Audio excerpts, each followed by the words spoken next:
them together as 5 at some point in the rest of the tournament would be nice. Yeah.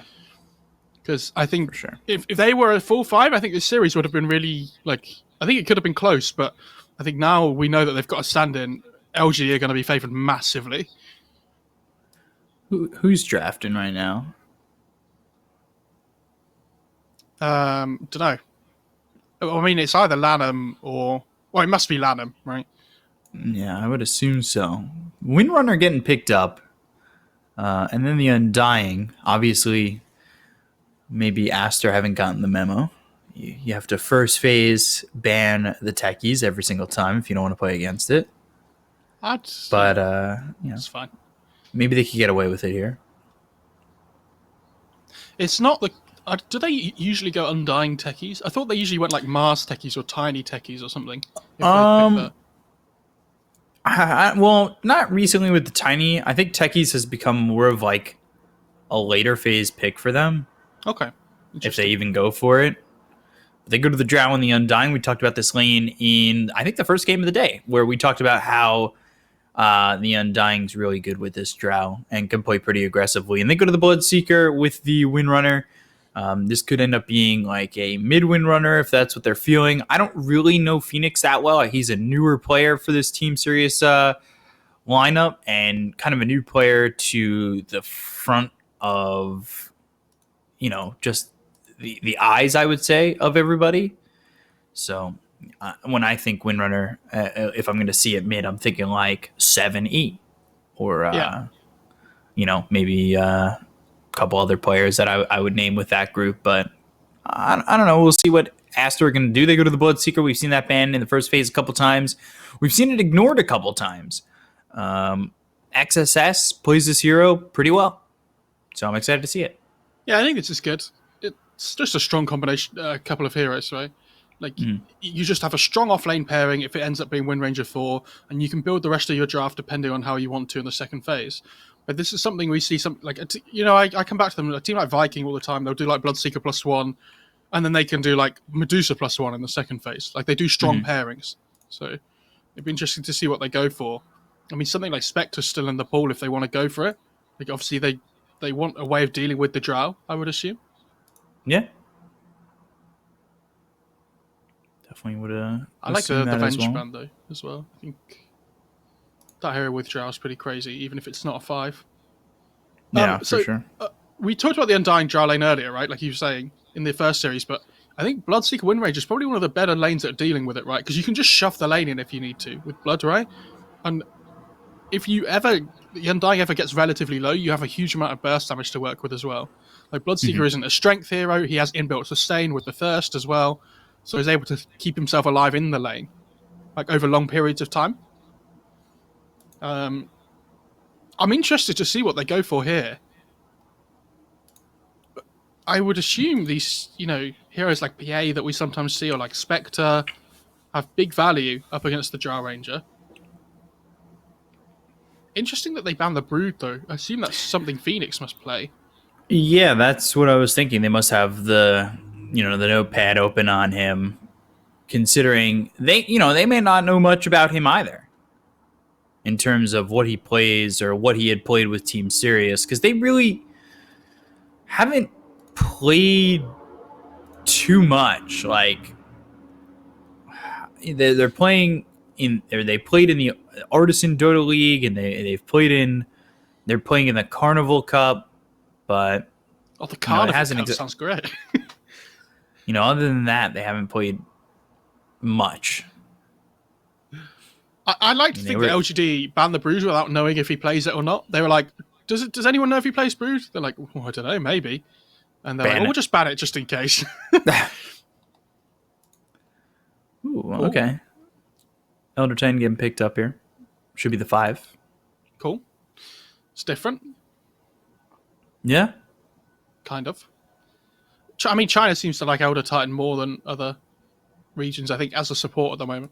Like, I think like some teams play it as a 3 in Europe and things as well, and it has flex value, but we seem to pick it more, which is cool. I like that hero. Good fun to watch. Where do they want to go? I'm trying to think heroes that are still in the pool. It's a really good Clockwork game. Wow. Elder Titan, Wind Ranger, like these heroes don't have mobility to get out of the cogs. Like this is really strong. And Elder Titan's one of those heroes that if you get caught without the buff up on yourself, and you get caught with like a level 2 battery assault, you're in serious trouble. And I'm assuming they're probably going to want to pick their position 1 here on Aster. And I still think the PA or the Spectre are the two that stand out for me. I wonder if this is Invoker, and we'll see if that ends up being the mid Invoker for Phoenix. And now the question also too, like you've got the Undying, so is this going to be a 4 Clockwork, or are you looking at maybe throwing it in the 3? They go Arc Warden. Whoa. Yeah, I mean, I think I've seen them in this situation where you think that they're going to go with like a 4 clock, go 3 Clockwork for Faith Beyond, and then still pick up. And I know, I always say this. I've been harping on this all the time. They could still go to the techies. Is it too much to ask for Faith Beyond to play Clockwork 3 and Arc Warden 4? And they do like some cogs into Sparkwraith meme. I would, of all the teams that could do it, they would be the only team that I think would ever try it. I'll check Jin-Q to see if he's ever played Arc Warden. It would be so funny. Give me 2 seconds. It would be so... I don't think they will. I think it's like nearly nailed on to be Arc Warden core.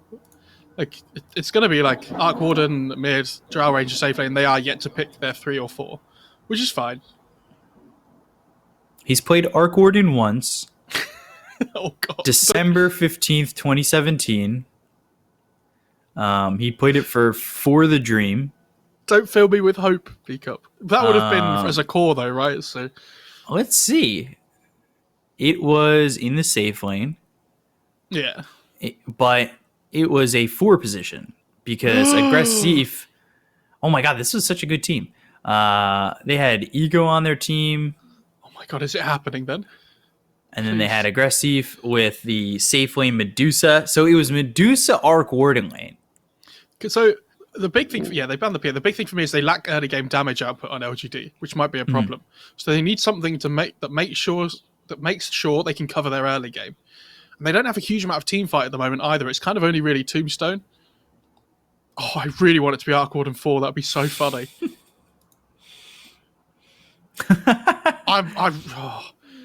Like their level 2 sounds really scary when they get there. Yeah, if there was a team to do it, it'd be this one.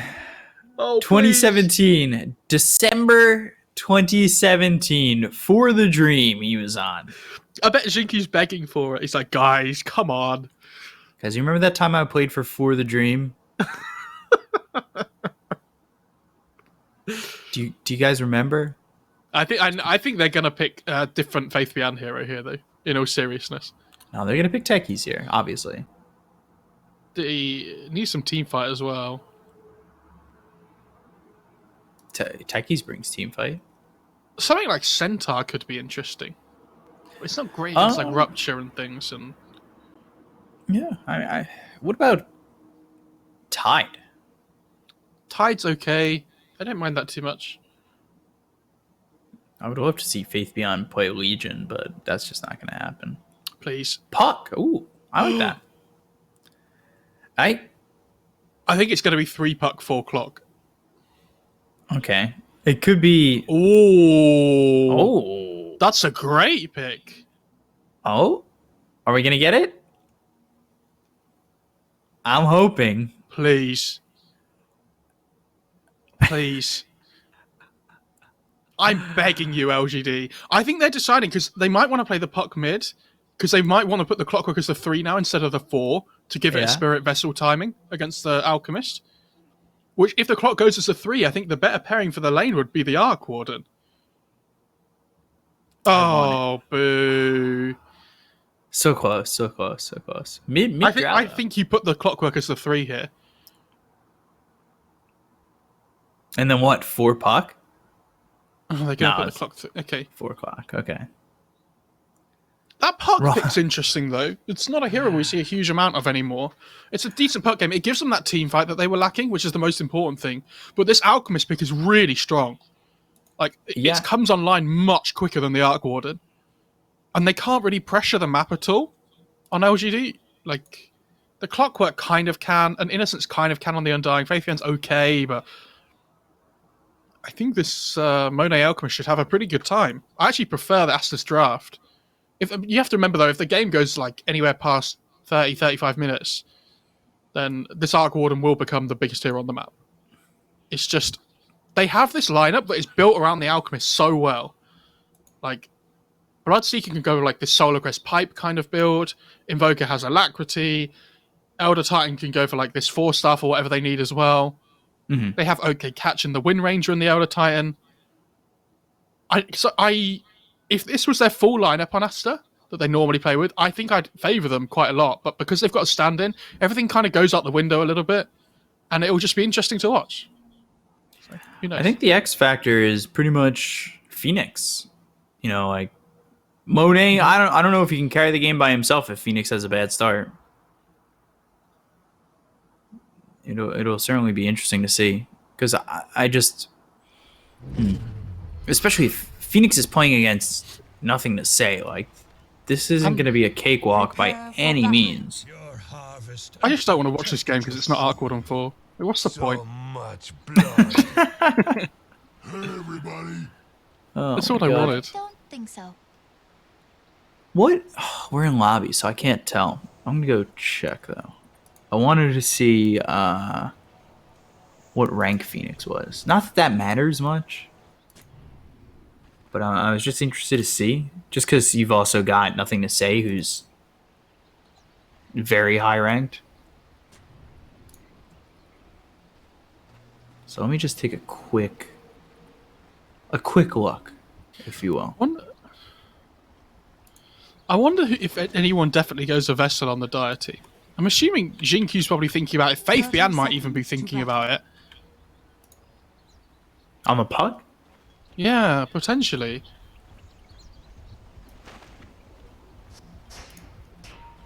Because, like, pucks build earn a lot of the time at the moment anyway.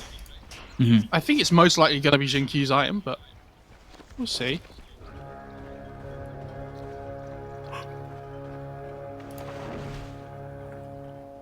So, taking a look at his pub profile, he's ranked number 114. Hey, who is? Phoenix. Okay. And he's going up against Nothing to Say, who's ranked 15. 15? Yes. So, I mean, Nothing to Say was much higher before, wasn't it? Arme's playing mid, though, actually. Yeah. Nothing to Say is playing safe lane Drow. Because Arme is the Arc Warden player out of these two.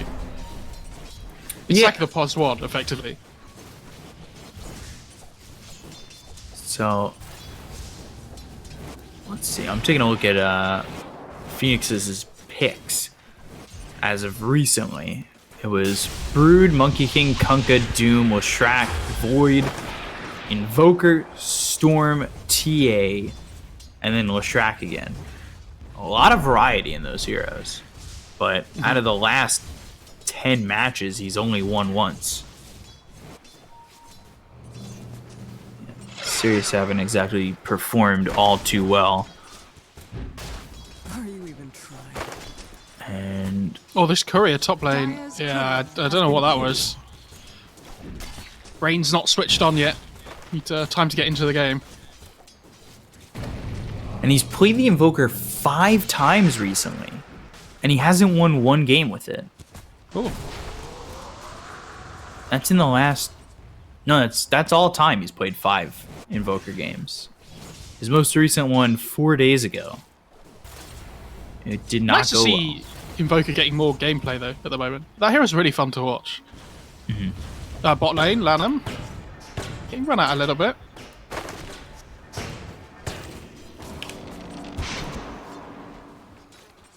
Shot up towards top. Monet's getting run down He's here. in a lot of trouble. The Waning Rift gets the silence, and now the Cogs. And Monet is gonna die for first blood. No, Lanham. Lanham gets the first blood. before. But again, if the Alk dies, that's real sad. It means he misses out on a full wave of creeps as well, which is, you know, a big deal when you're playing a hero that wants to be ramping up the farm speed as early as possible. Innocent's top lane as well, getting really low. He needs to be very careful. Because his courier died with the salve on it before. Nothing to say. Power shot coming in. And he's in a lot of trouble. He's going to try and throw some shots out on a Bobica before he ends up falling to XXS. Yeah, and this is why that courier death before means so much. Like, now Innocence has to go and deny to creeps. Like, this top lane's going really well for Aster.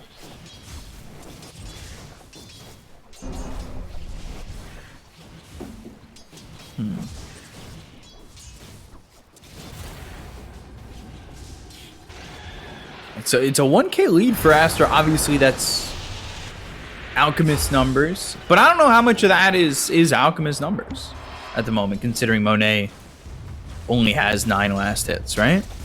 Mm-hmm.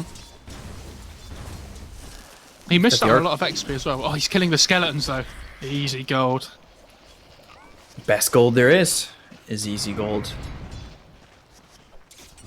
Yeah, when this clockwork gets level 3, though, the lane's going to change. And they have to be so much more careful on the Aster side.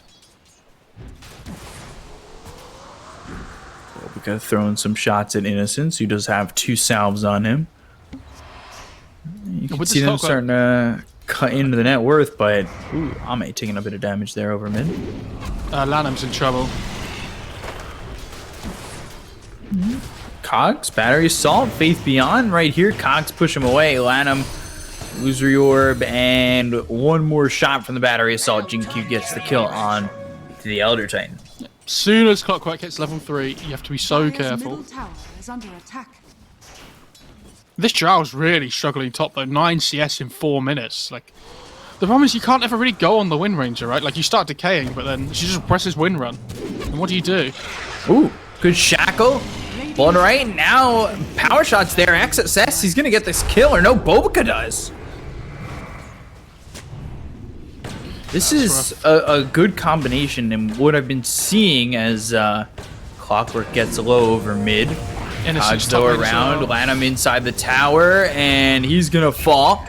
Jinq gets the kill, and then back over towards top. Innocence ends up falling. They're gonna TP in the Drow. I don't know about this. He has Wind Run. Guess, you know, not enough mana for the shackle regardless. But what I was gonna say was, you know, I really like this lane up towards top. You've got Blood right down, and what we were seeing from Bobica was like, you're gonna run out of this Blood right in a straight line. I'm gonna just charge up a power shot ready for you, you know, where you're gonna try and exit. You can basically lead whoever is, you know, lead the Drow where it's gonna be a straight line because you just want to get out of the Blood right. And if you don't get out of the Blood right, then you get silenced and you get hit by the power shot most likely, or as we saw under the tower, shackle and the Blood right. It's just such a difficult lane to play into, this Wind Ranger Bloodseeker. And normally, like, this Undying Drow is supposed to be the cream of the crop, right? But hasn't worked like that, unfortunately, for LGD fans.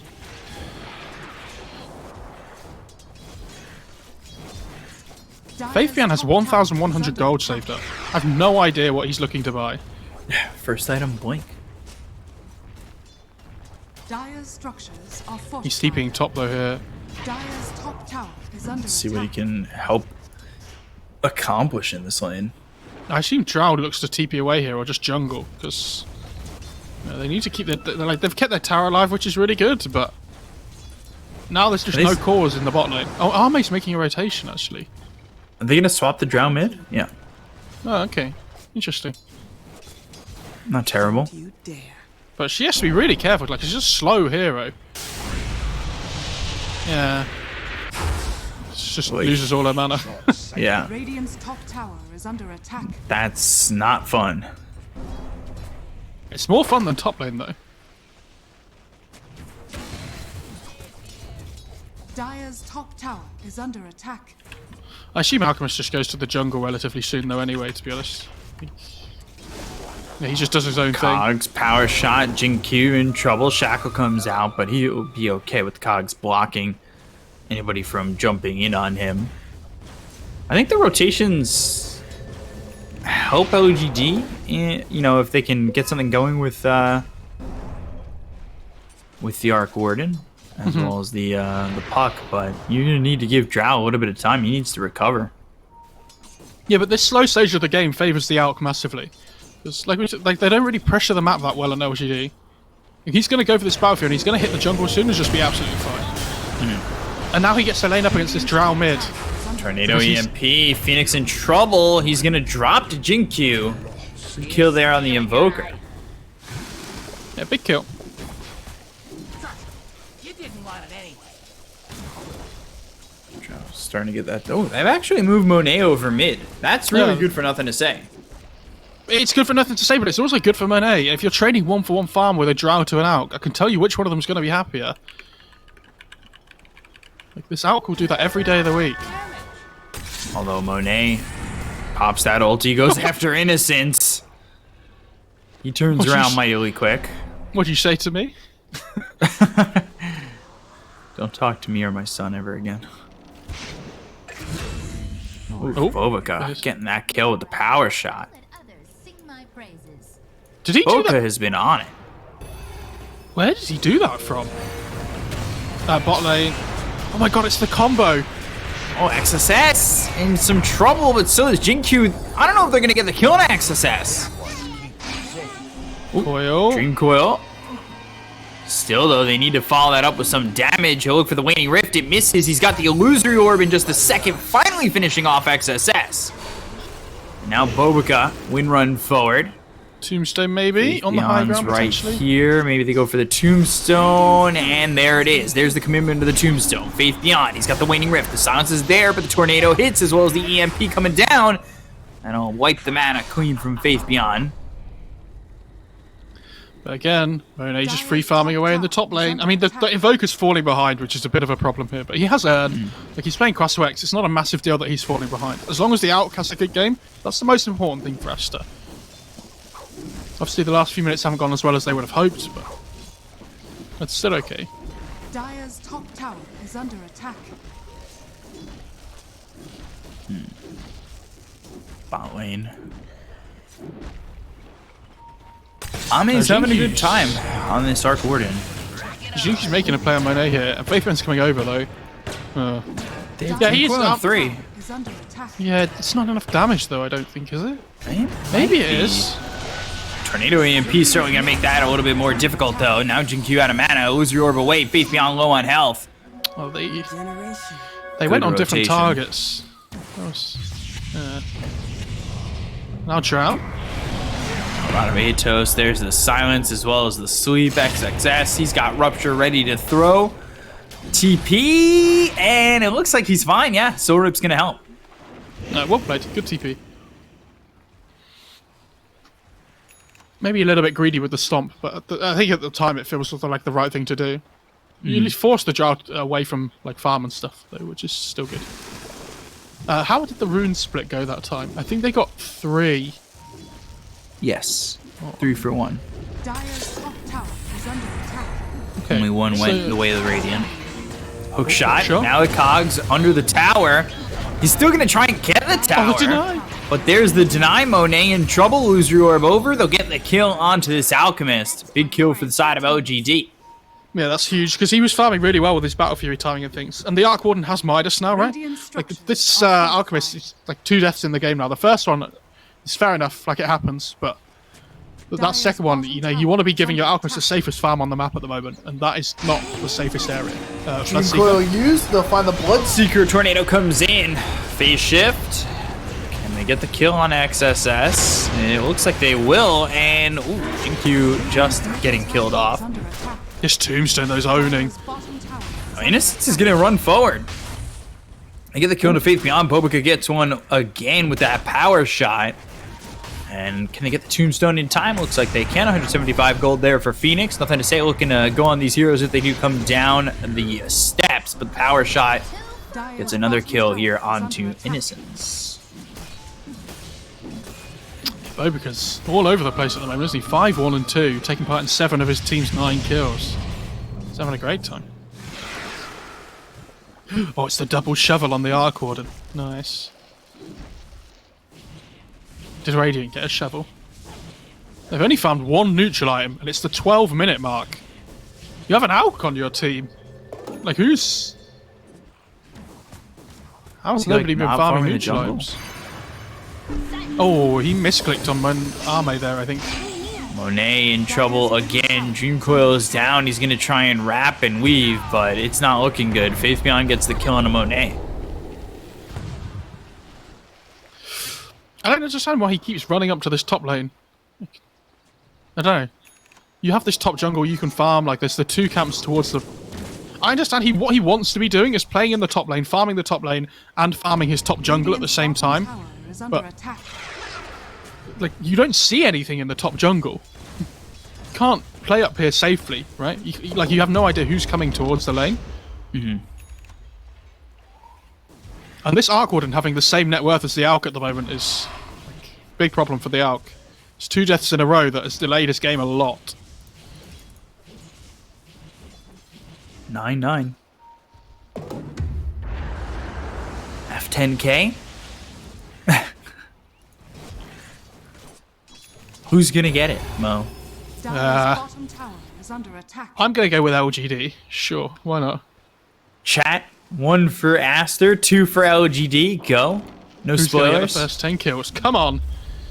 Let's give it a go. Give it a go. Yeah, no spoilers. Don't be one of those people.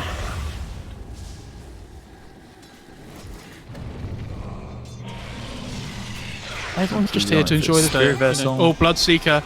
Oh no. Trouble, this could be it. Waning Rift, they've got the silence under the Dream Quill with the Tombstone. XSS trying to TP out. They have the Soul Rip and one more click from Innocence. 10-9 in favor of LGD. Shackle mid. That's a blink reveal on Bobica. Who's Shackle's? Doesn't get the kill. Hook shot. Ooh, from downtown. Jinkyu coming in and getting the kill on a Phoenix. They're going to look for more. Illusory Orb, is he going to jump forward? Yes, he will. Finds Lanham for a second. Monet on the high ground. They got to know he's nearby. I'm not sure I agree with this Wind Ranger build. He's only got like 2 points in Shackle on Bobica at level 9. And that's the difference between getting the kill there onto the Arc Warden and not. Because if the stun lasts longer, they set up for the Earth Splitter on the Elder Time. Like, obviously the win run feels really good this game against Arc Warden and Drow, but yeah, if you're going for this really early blink and you don't have like 4 points in Shackle by the time you get it, it feels really sad. He went mana regen talent as well. I'll take that. God. Nothing to say, trying to farm up these Ancients. It's a bit of an Ancient stack for him as he's sitting third in terms of cores on the side of LGD, but about to surpass Faith Beyond, who went Brown Boots Blink Dagger. Mid lane, hook shot. Shot used, Bobica in trouble, Tombstone down, they've got the cogs, the wind run away, Bobica trying to escape from this one, but there's the Rod of Atos as well as the Blood Right. And the power shot, wow, that's on damage real quick on Innocence. Yeah, he's getting closer to that vessel though on Jinkyu. Like, the Alchemist has only just finished his Battle Fury and he's not going BKB next either. So this vessel going to be doing a lot of work if they get it at a good timing on LGD. And look at the Invoker's net worth though. Wow. Really plummeted from where we saw what was a decent start. Monet just trying to farm up where he can. He's only 700 gold ahead of this Arc Warden who's going into the Mjolnir. Has the Maelstrom as well as the Midas. Has that trusted shovel. It's double shovel actually. One hand each shovel. One for the clone. Oh, well, yeah. I was gonna say you just dig with both hands. Rod of Atos looking for the sweep as well as the Blood Right. That's gonna land, and now in a lot of trouble is this Nothing to Say Drow. Quick, easy kill. Now the Rupture on Innocence. He drops the Tombstone onto the high ground. They've got the Shackle as well as the Tornado coming through. They get the kill on Innocence eventually, and they'll find themselves a bit more gold as they get the Tombstone. Lanham says thank you very much. Just doubling my net worth. Not quite, but you know, you get the point. Good D-Ward as well, actually. Man's still got it. Ame is farming up a storm on this Arc Warden right now. Keeping up pretty close to Monet. Oh, Viper. He's dead. Over mid just getting caught. Faith Beyond coming through. Didn't even use the Dream Coil, but they had Jinkyu coming in with that hook shot. Yeah, I mean, Monet, like, he's ever since that, like, second death he had in the top lane, he's just been, like, freely farming his jungle, just doing his own thing, ignoring everybody else. And he's getting really close to this SMY. Yeah, he's farming really well, and they can still hit this timing on the Radiant side, because this Alc's been farming well. I dread to think how much farm he's found in, like, the last 5 minutes of the game, actually. Must be an insane amount. Yeah. The recovery's been pretty good overall. At least from nothing to say, because he was really struggling in that lane.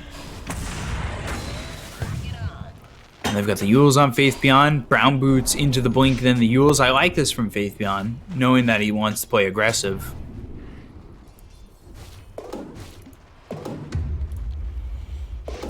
Is this the right build from Alchemist so far? Battle Fury into the SNY? SMY, I wasn't so sure of that. I thought he might go BKB second, but I mean, SMY is such a value item on that hero. But catch Monet, they've got themselves the Dream Coil as well as the Waning Rift. That's going to silence up this Alchemist, but there's the sweep onto the Clockwork as well as the Earth Splitter, where they're kind of just funneling in. That hits on Innocent Jinkyu as well as the Tempest double. They go for Lanham, they'll slow down Monet. He's in a lot of trouble trying to fight this one. Goes after Innocence, but they get the kill on Monet as well as Lanham. It's a double kill for Ame, and then the hook shot comes out. Nothing to say. EMP, that comes on down. Tornado's out. They get the kill on Nothing to Say as well as Innocence, but now XSS, he's in a little bit of trouble. He's trying to run after Jinkyu. Faith Beyond with that double damage gets the kill onto the Bloodseeker. It's a 3 for 2 in favor of LGD. Yeah, really well played. And again, every time they kill the Alk, biggest kill on the map. That was huge. You see how long it took to kill him, though, even before he gets his BKB. Like, this SMY with the self-HP regen amp on the Chemical Rage is crazy. Jinkyu's very, very dead.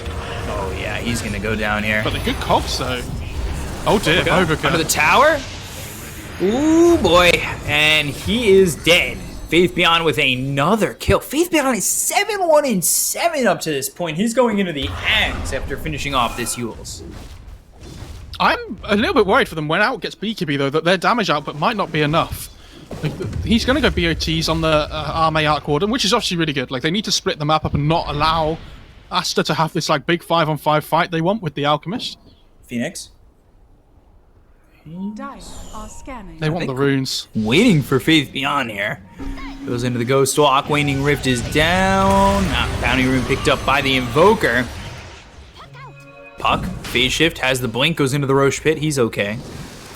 But over bottom, Monet's getting chased once again. Sweeps out onto the Drow as well as the Clock. They're going to bring XSS in with the Blood Right as well as the Ear Splitter. This could be really good for them. They've got the Rupture out. Onto Nothing to Say. They get the kill onto the Drow. Now they look over at the Clockwork. They've also got the Tempest Double trying to do as much damage as it can. But the Shackle connects on Innocence. So they get the kill on Jinkyu. They'll look for more. The sweep doesn't land onto this Undying.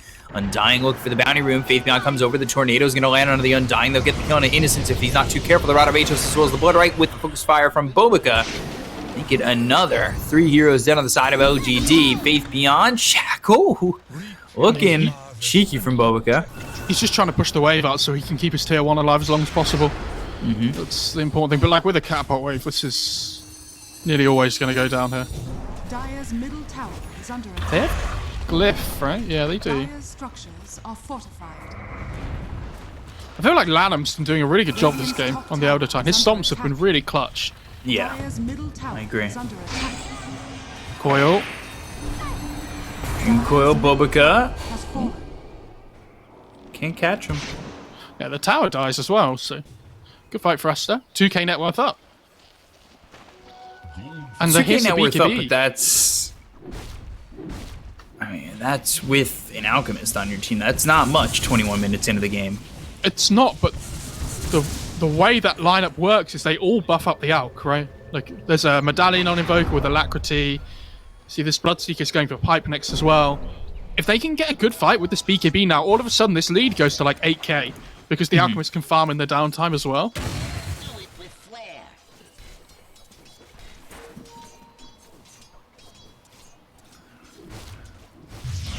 Double. Motivatos looking for the sweep as well as the Blood Right. This combo is pretty gross. Stun comes out. Clockwork alive for a second longer, but inevitable that he dies. Dire structures Meanwhile, bottom in the- Tempest double going for the tier 1. Yeah, exactly. I mean, Arme in the bot lane is just structures chipping away. are fortified. Radiant's bottom tower is under attack. He's actually going MKB next on the Arc Warden rather than Skadi. Which I think is fair enough. Like, obviously, the mischance a bit of annoying on the. Actually, wait, do they have any? Top tower is No, they don't. Okay, I guess it's decent against the Wind Ranger, but I thought he might go Skadi second, but I think they'd lack damage if he did. I mean, he'll go Skadi after the MKB. I'm like 99% sure, but it's obviously very good with the reduced healing effect. You can see the out. Radiant's bottom tower is under attack. Yeah, I still think this Alchemist might hit this timing at like the 25, 26 minute mark, where they get a first Aegis, he runs at, starts running at the towers with AC and like alacrity on him. Sounds scary. Because like this, what does this Drow do to it? Like gently clicking, like please leave my towers alone. Is the Manta even going to change that when nothing to say grabs that?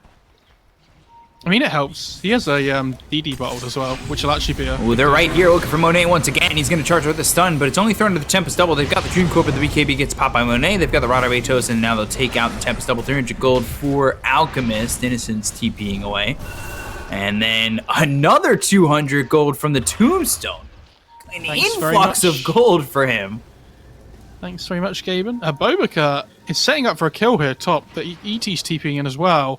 And they see Arme. Oh, Ame. Tempest double blinks away from that. I'm a little shocked, but I think they're going to try and get the hook shot if they can get the clockwork in distance. He has the flux cast range. Yeah. Might get there, but the creeps might block him. He's in trouble. Let's see if he can find it. I don't even know if he needs it at this point, but he'll use it, and they'll get the kill. It's a low cooldown skill. Don't need to hold it. But like, I don't know. That's still an okay trade for Aster. Like, that's a lot of time that Bobika wasted. Alchemist has got the AC now as well.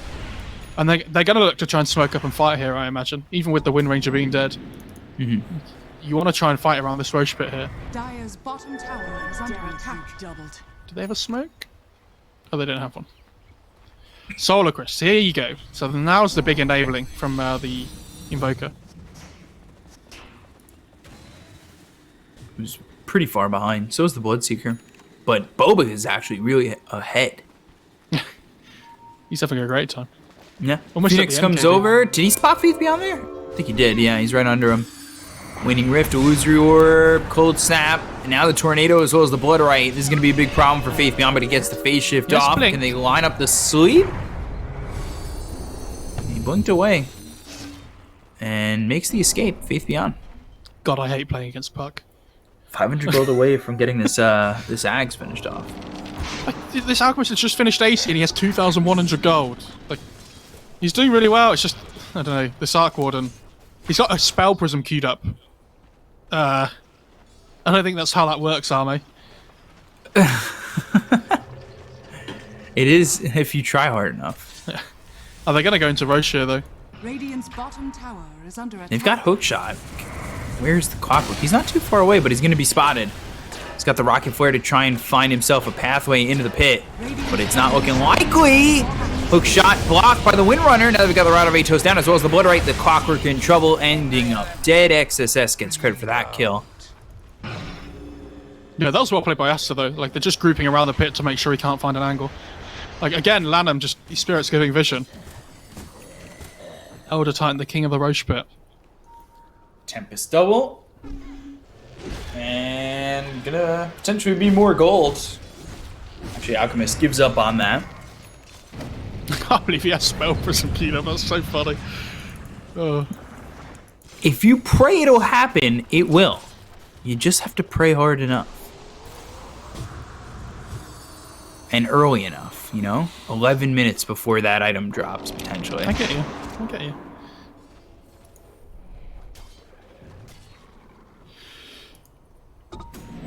I like how he's using the Tempest Double to take over the outpost there. That was Yeah.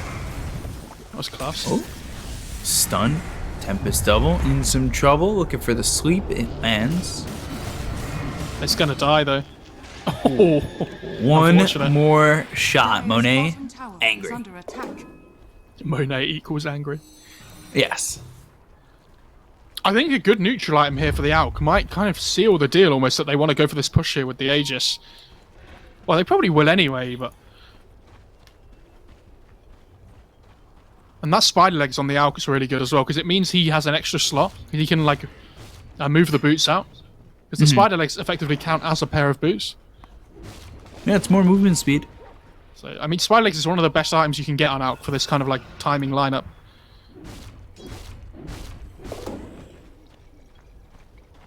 Question becomes, can LGD respond? They're not down by much, but Arc Warden has to continue to kind of keep up here with the Alchemist, and you can see that gap is starting to, you know, get wider and wider.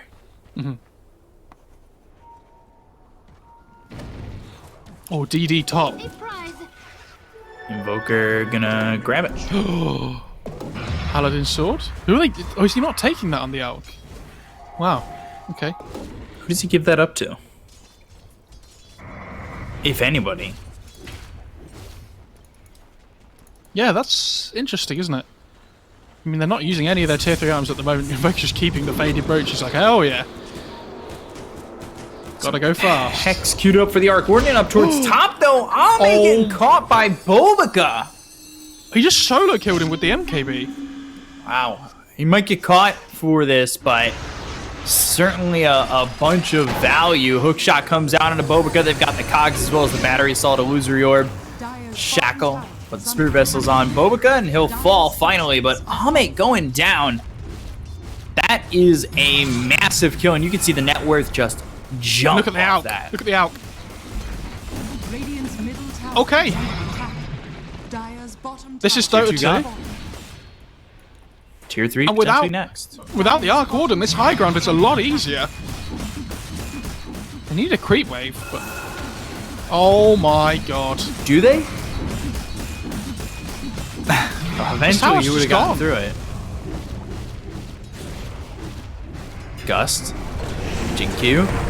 Gets the I don't cogs think- out. He's slept up. Right click damage coming in. There's the Earth Splitter. They're trying to get the damage out on Monet.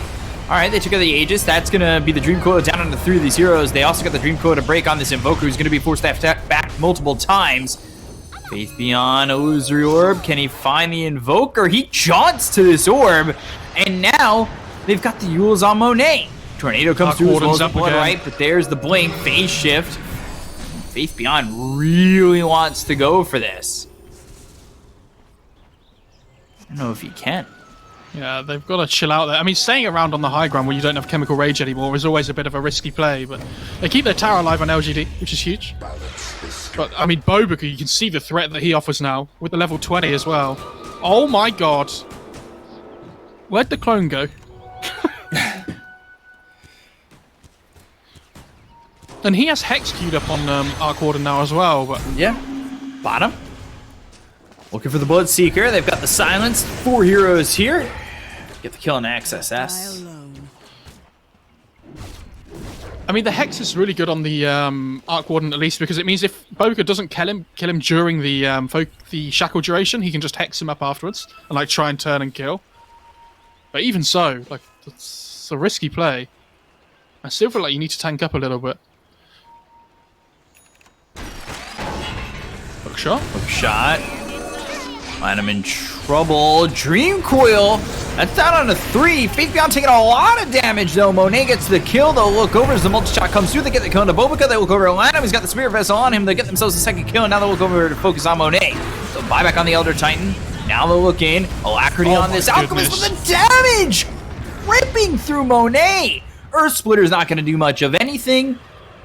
And they have taken out the Alk. He is dead for 73 seconds without buyback. The biggest thing here for Aster is that the Roche isn't up here. Obviously, it can't be, but what I'm saying is if the Roche was up here, I think the game might almost be impossible for them to win at that point. But the fact that they killed Bobica is the big thing, right, in the fight. Like it's the first time it feels like in a while where Bobica's actually joined in for like a big 5-on-5. And they not only do they kill Lanham, who's like the big, not defensive capability for the Alk, but the guy that can stall the fights and things, but they kill off Bobica as well, who's like probably the biggest kill to find after the Alk, because like the amount of damage he can output, considering to like how squishy he is. Yeah, it's a good kill. So just waiting on this pause. AMD disconnects. See how this progresses with Alchemist dead for 63 seconds.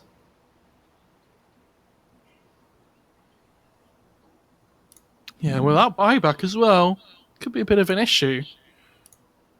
I mean, that's the first time that LGD all game feel like they've been able to actually get their damage off onto heroes. Yeah. Because they kill off the two supporters first, which are the biggest kills. This Bloodseeker at the moment isn't really a huge deal. He's annoying, but, I mean, probably the least important hero in the game at the moment.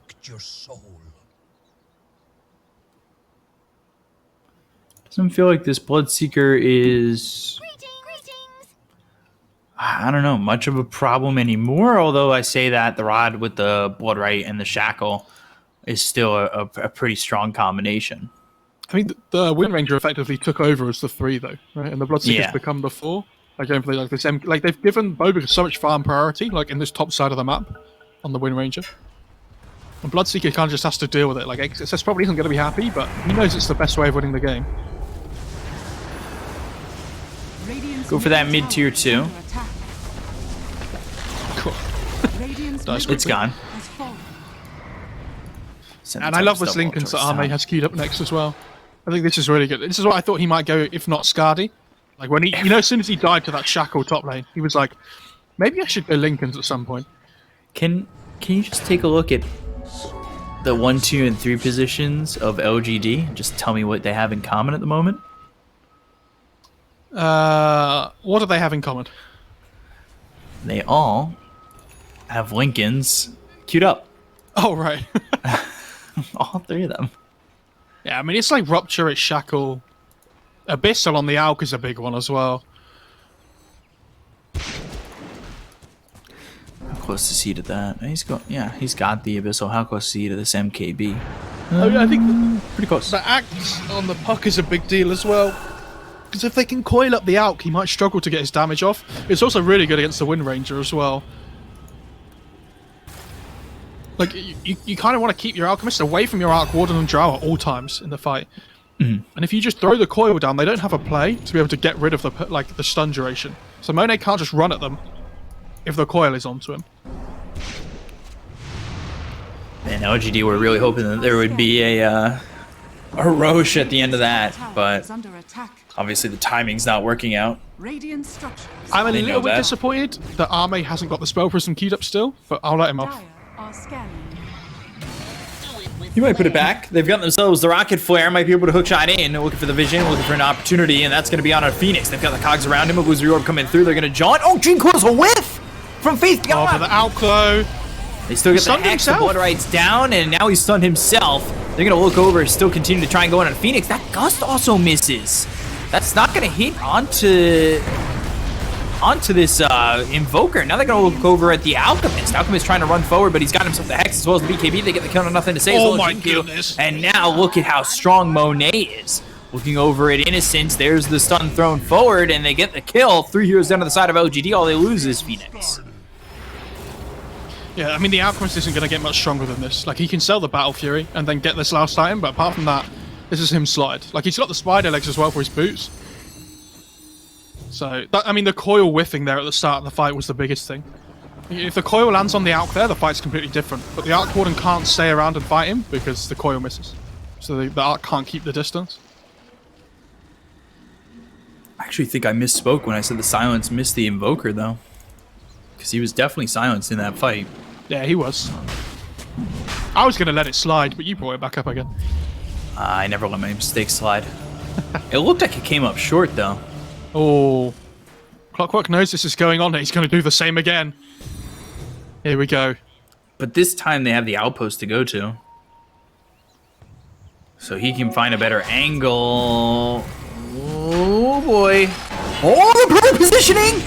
Does he have it? He got it! My G kill, and they got the Roche kill! They're going to lose Faith Beyond, though, for this. They look over at Bobica. He's pushed out via the cogs. They get the kill on a Bobica because the Dream Coil snaps when he gets pushed out of the pit. They get the kill there. It's a 1-for-1 so far. They're going to have this Drow Ranger back up in just a second. They'll look over at XSS. Bloodseeker on the run, but not quickly enough. Exodus is going to fall. They've got the Aegis in the hands of Jinkyu and the cheese. He picked up everything. What a player. Didn't get it the first time round, but give him two chances. He'll take it the second. That was impressive. Not only that, to be they got fair- the kill on Roche, too. Yeah, to be fair, Faithbian had to jump into the pit to do the damage so that the Roche dies. But like, and he dies for it, but I mean, that's more than worth it. The fact you don't give this Aegis away to the Alk is huge. Monet coming over to try and take up the Tempest double, but not in time. You can't help but think that if this Alk hadn't died twice really early on, do you remember in that top side of the map? Yeah. How completely different this game would have been. Like, imagine he hits this point here, like 5 minutes earlier. Like, before this Lincolns and stuff comes out for the Arc Warden and things. Like, he probably would have been earlier than 5 minutes as well. It's the small margins when you play this hero are crazy. You also got to think about how this game would look if DD were playing. I mean, that's No no offense to disrespect to Phoenix. Phoenix. Yeah, Just but DD has been on another level recently. Radiant's top tower has fallen. And I would be saying that even if it wasn't Phoenix, you know, like if it was some other stand-in, because you've got the the chemistry and how well they've been playing together recently. It's not just about Phoenix coming in. It's more than that. Arc Warden's level 25 now as well, so it has the Spark Wraith damage.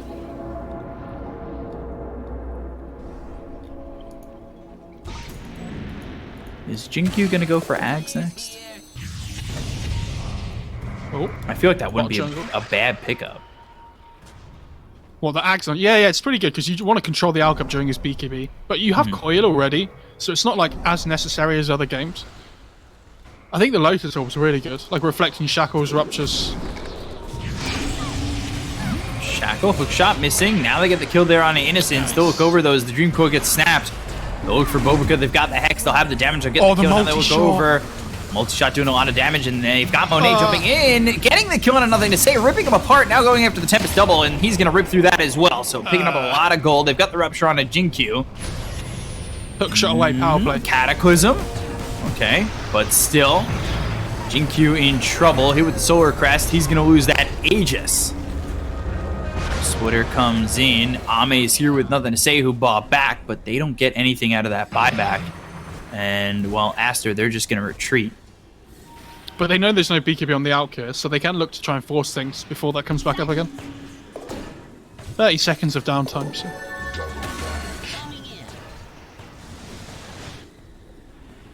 Pocket Flare spots this Alchemist. He's buying an Ags for his Radiant's bottom team. tower is under Who attack. takes the Ags? Radiant structures Maybe like are fortified. Bloodseeker? But the Wind Ranger and the Invoker have their own already. Like, Elder Titan's got one queued up as well. Like, guys, come on. You don't need your own Ags. You got an Alk. Alex, like, can I do this for you guys, please? Radiant's bottom tower You guys is mind? under attack. Oh, there's a Nullifier on the Arc. Yeah. Interesting. Fallen. Who's he going to give this to? XSS. Okay, so 2 Ruptures now. Oh, this Alchemist is still so scary, though. If Yeah. he gets on top of somebody, they just die. Look, like, Yeah, oh my that's god. going to be a 4 shot on an Innocence. They've got the Rod of Vito, so that's going to be bounced back over to the Bloodseeker, but they've got nobody to really help out this Clockwork. Right click's coming in from Monet. Doesn't get a bash. He's got the Ghost Scepter to try and survive. The Tornado comes in. That's going to hit into the Clockwork, and now, well, Jinkyu looking dead as well. But I say that, he gets the Minotaur Horn off as well as the hook shot, and they've got the Dream Coil down onto the Alchemist. He pops the BKB, but the Dream Coil, well, not going to matter as it dissipates, and Monet is on the run. Any down Ward fires? looking to go forward, and the sweep, it lands on the Ame. He's still got the Tempest double. They're trying to do the damage out onto this Alchemist. They've got the silence as well as the right clicks, but they just got the 4 steps to disengage. Great Idiot retreat getting from out. Aster. I did not expect that to work. I thought as soon as the Arc Warden turned up to the fight when the coil was down, I thought that was going to be it. But with the status resist from the SMY, Alk just about gets out. This 4 illusion steps escape, are by the clutch way. too. Yeah, this illusion escape on the Arc Warden is going to be so annoying to deal with. You mean to tell me he didn't get Spell Prism? Unfortunately not. Just an illusion escape.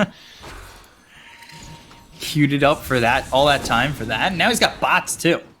Oh, that's a good item as well. I wonder if Alk considers taking the Flicker instead. Yeah, because the Purge is really good. But now he's pretty slow. Well, he's kind of slow, but he has like Abyssal to get around the fights and everything as well. Mm-hmm.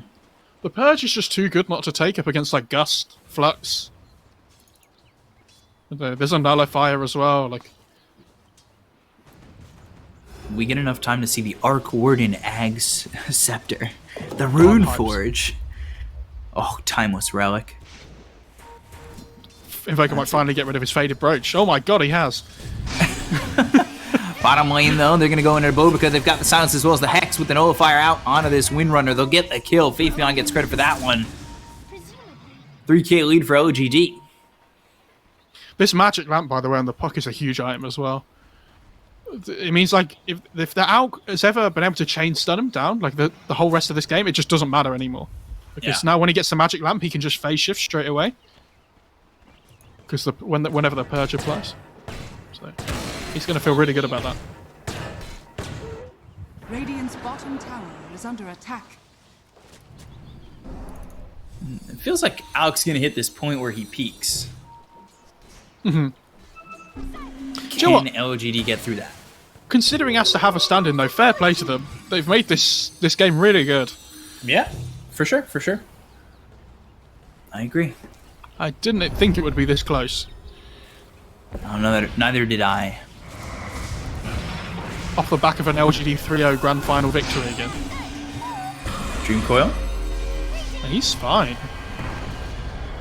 Tombstone, and now they've got the sweep onto the Undying. They'll look for the hook shot that's going to hit on the Bloodseeker. They've got themselves the Nullifier as well as the Hex. They have the damage to get the kill on a Monet. He's starting to right-click away out on a Jinkyu. Now he focuses his attention on the Tempest double, but now he needs to run. They get the kill on Excess as they look over as they've got the Yules out onto the Alchemist. Can they get the kill on a Monet?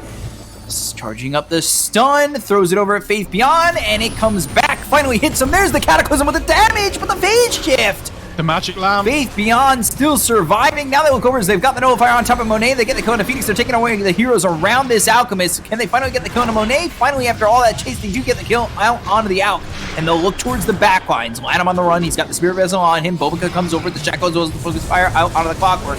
They've got the buyback coming in from Phoenix, but the damage coming out from Nothing to Say is so much. And taking out Bobica. Triple kill for Nothing to Say. Yeah, I think the Alchemist has to buy back here, and now, because he's waiting to like use his buyback, now the Wind Ranger's dead as well, and he's going to have to buy back anyway. Like, he doesn't have a choice. If he doesn't buy back here, the game's over. And, well, it's probably, difficult to win anyway, but... Sleep. On to Ame, on to Nothing to Say. They've got the Hex immediately out. Now the Dream Coils into the Silences. The Nullifier's going to be used on a Monet. He just bought back. He might just die quickly after the cheese by Nothing to Say. They get the code on Monet as well as Lanham. They'll check out XSS. They've got 3 heroes dead, and they don't have buyback. Down goes Phoenix, and just like that, the game is over. LGD take game 1 over Aster. Wow. Great what game. A turnaround. Yeah, but eventually it gets to this point in the game where the Alp's been slotted for like 10 minutes, right? Like, the game doesn't get any easier for them. The only time they ever went and hit LGD's high ground was that one time they had the Aegis. Well, he lost it, do you remember? And apart from that, they never got to the point where they could push high ground and try and win the game. Like, this game's only going to get harder as time goes on. I think, like, this Arc 1 is 8